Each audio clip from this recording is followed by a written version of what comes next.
Vamos para a resolução do exemplo 2, então.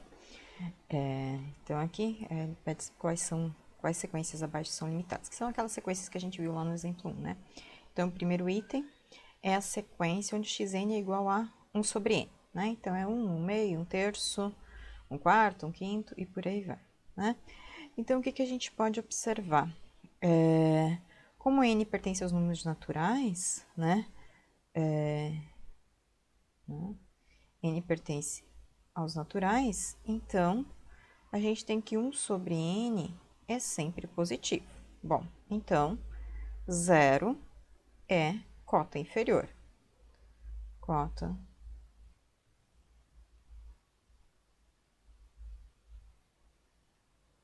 deixa eu apagar aqui. Cota inferior. Bom, então, o conjunto é limitado inferiormente, né? Então, a sequência é limitada inferiormente. Inferiormente. Por 0, por menos 1, por menos 2, por menos meio, por menos raiz de 2, qualquer coisa desse tipo, né? Bom, e além disso, né, por outro lado, né? Por outro lado, o que a gente tem? 1 sobre n, como esse meu n é um número natural, então ele é 1, pois ele é meio, é 1 terço, então isso daqui é sempre menor do que 1, menor ou igual quando n for 1, né? Então, isso aqui são sempre frações do 1. Então, é meio, 1 terço, 1 quarto, então são sempre menores do que 1. Bom, então a gente tem cota superior, né? 1 é cota superior. Superior. Bom, mas se ele tem cota superior, então a sequência é limitada superiormente, né? E a gente tem, portanto, que o nosso xn pertence ao intervalo que vai do 0 ao 1, né? Para todo n pertencente ao conjunto dos números naturais. Bom, vamos estender um pouquinho aqui, né? Que era o que eu comentei lá para vocês assim.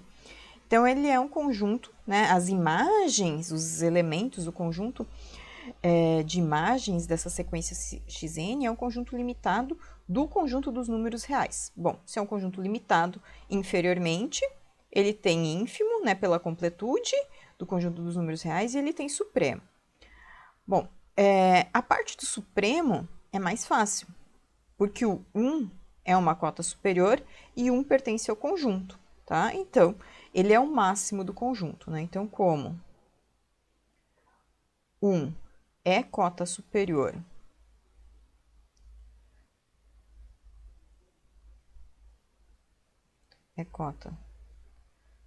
superior do conjunto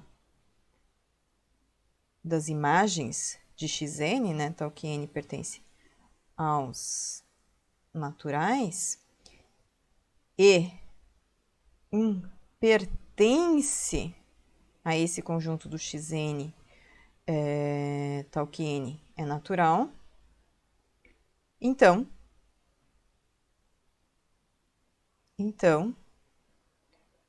1, é o máximo desse conjunto, né? Do xn, tal que n pertence aos naturais. Bom, mas se ele é máximo, então ele é o supremo desse conjunto do xn, tal que n pertence ao conjunto dos números naturais, ok?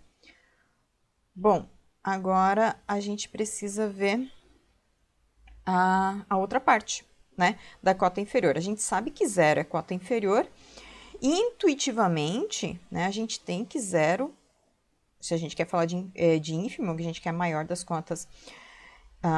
cotas inferiores, a gente tem intuitivamente que ele é a menor cota inferior, mas ele não está no conjunto, né? 1 sobre n nunca é 0. Então, a gente precisa mostrar que, dado qualquer outro número positivo, sempre tem alguém da sequência que é menor do que ele, ou seja, nenhum número positivo é uma cota inferior do conjunto X, né? Então, aqui, seja C maior do que zero, um número real. Então, é ilimitado ali dentro, na verdade, vamos lá, desculpa. Então, como o conjunto dos números reais é um corpo arquimediano, né? Então, ele satisfaz aquelas hipóteses do teorema de caracterização de conjuntos arquimedianos. E um dos itens lá diz que para todo número positivo existe, né? Então, aqui, como R é arquimediano,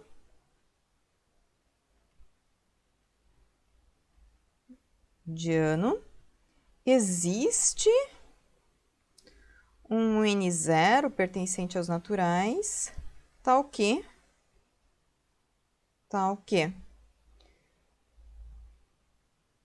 1 sobre N0 é menor do que C. E aí, obviamente, positivo. Bom, então, existe um elemento do conjunto que é menor do que C. Ou seja, esse meu C daqui não é cota inferior, né? Ou seja, C não é cota inferior do conjunto das imagens de xn, né? Ficou aqui em cima, isso aqui, vou aproveitar xn, tal que n pertence aos naturais. Bom, portanto, 0 é a maior das minhas cotas inferiores, né? Então, 0 é o ínfimo desse conjunto dos xn, tal que n pertence ao conjunto dos números naturais. Legal? Bacana? Então, sim, esse item A, né? Ele é um conjunto, né? A sequência é uma sequência limitada e a gente ainda achou quem que é o nosso supremo e o nosso ínfimo. Legal? Vamos lá para o nosso item B, então, tá? Bom, para esse exemplo do item B, vamos observar que aqui ela é parecida com o item A, porque eu tenho essa divisão por N, só que agora eu estou pegando esse menos 1 na N aqui, ou seja, eu estou com uma sequência alternada, tá? E para olhar para ela, então, eu vou olhar separadamente os termos negativos dos termos positivos.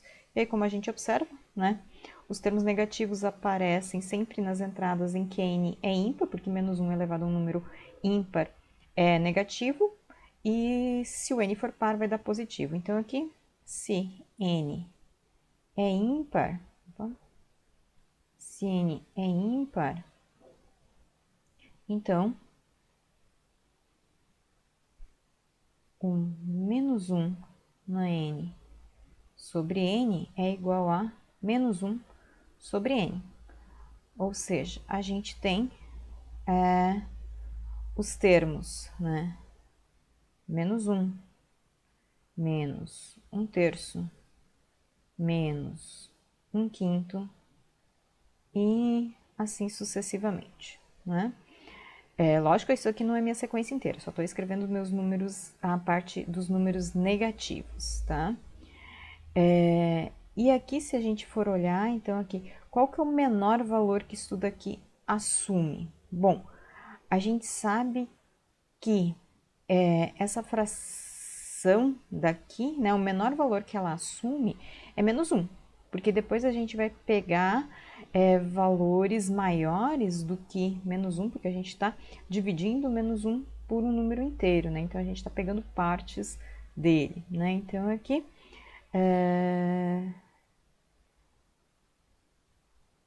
se n é ímpar, né? Então, aqui, menos 1 é limitante inferior.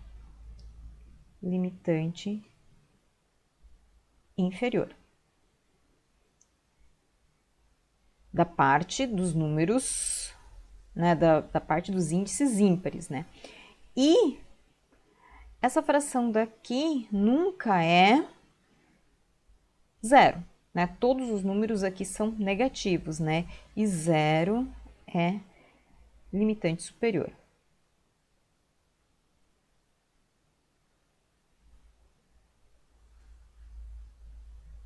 aqui, para, vou destacar aqui, n ímpar, ok? Bom, então agora vamos olhar para o par, né? Se n é par, então, o que a gente tem? O nosso menos 1 na n sobre n é sempre 1 na n. E aí a gente tem os termos, vai começar com n igual a 2, então, 1 meio, 1 quarto, 1 sexto e assim sucessivamente, né? E vamos observar aqui, né, que nesta parte aqui, os termos são todos positivos. Então, aqui, para essa parcela daqui, 0 é um limitante inferior, né? Então, aqui, 0 é limitante superior, né? Estou olhando só para n par. E o maior valor que ela assume aqui, quando eu estou olhando só para n par, é 1 meio, porque as outras frações depois, 1 quarto, 1 sexto, 1 oitavo, vão ser todas frações menores do que 1 meio, né? E 1 meio é limitante,